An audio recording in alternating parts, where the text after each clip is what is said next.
are about to cross. They try to hurry, but are caught in the open.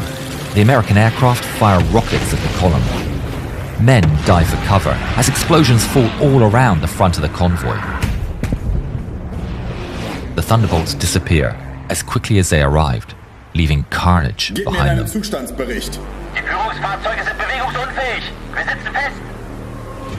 With their biggest guns stuck behind the damaged tanks, German infantry are now without heavy support and get pushed back house by house. Any cover is annihilated by the American Sherman's main cannons.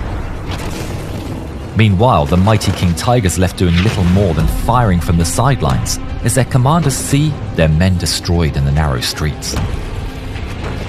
What's left of the battered German soldiers make their way across the bridge to the south of the river, leaving Stavelot in American hands.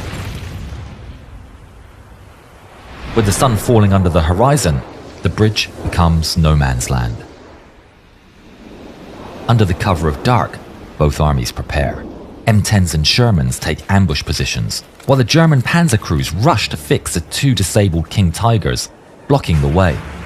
They successfully remove bent road wheels jamming the system, and the wounded Tigers are back on the move, albeit limping.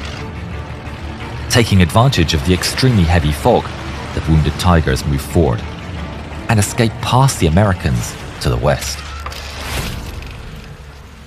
On the south side of the river, commandos from the German special unit Stavelot are dressed in American uniforms in an attempt to fool the Allies. A column of them are ordered to ride captured American jeeps and head to Stavelot. They've been pretending to be American troops to catch the enemy by surprise as part of the Battle of the Bulge.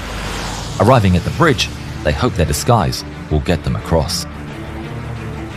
The men sit with their hearts in their mouths. They make it halfway across the bridge.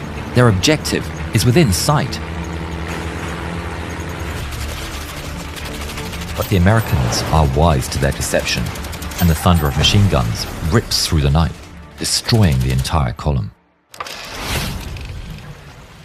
The Tigers that have been in the south now advance. The first Tiger, number 222, braves the open ground from the south of the river. An M10 tank destroyer crew across the river see it emerge and aim square at its flank. The 76mm main gun fires and the shell streaks across the river. My name is David Webb and I'm the narrator and head of Yarn Hub. If you think our films are important and you'd like to see us move into gaming, then until June you can invest in us and become a shareholder in Yarn Hub. Click the link in the description to find out more. And slams into the Tiger's hull, right above the tracks. Tiger 222 comes to an immediate halt. The M10 follows up with a second shot that rips off the frontal plate, and then a third that punches clean through the side armour once again. The German crew throw out a smoke grenade and escape through the fog of war. The instant defeat of the lead Tiger kills the momentum of the southern attack. On the northwest, Nettel's armour and infantry push towards the American positions through heavy artillery fire. Explosions rock the earth, which are shrugged off by the Tigers, but devastating the exposed infantry. But they're still pushing the Americans back through Stavelot and threaten to reach the bridge. The Allied commanders realise they might not be able to hold the bridge, so they do the next best thing. A team of US engineers are deployed from the reserve. They race to the riverbank on a jeep covered by lines of machine gunners and anti-tank weapons, all the while exchanging fire with the Germans on the other side. Acting fast, they get under the bridge and rig it up to explode with 1,000 pounds of explosives. All the while, bullets and shells whizzing over their heads. Then, they quickly light the fuse and retreat. The explosion resonates throughout the battlefield. For the German leadership, it drowns out every other communication. It's done. Further west, Peiper is already 3 towns away, hugging the river in search of gasoline. His tanks are almost out of fuel and in desperate need of a resupply. Then he gets the news. Peiper looks furious. Mit allem angreifen, überquert den Fluss oder sterbt bei dem Versuch. On the early morning of December the 20th, hundreds of SS troops descend into the river. When suddenly, Allied heavy artillery falls upon them. The few survivors that make it out on the other side of the river are cut down.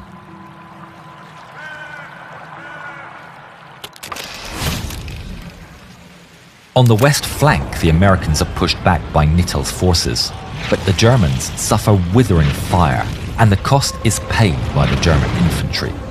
A King Tiger No. 133 is caught by an M10 tank destroyer,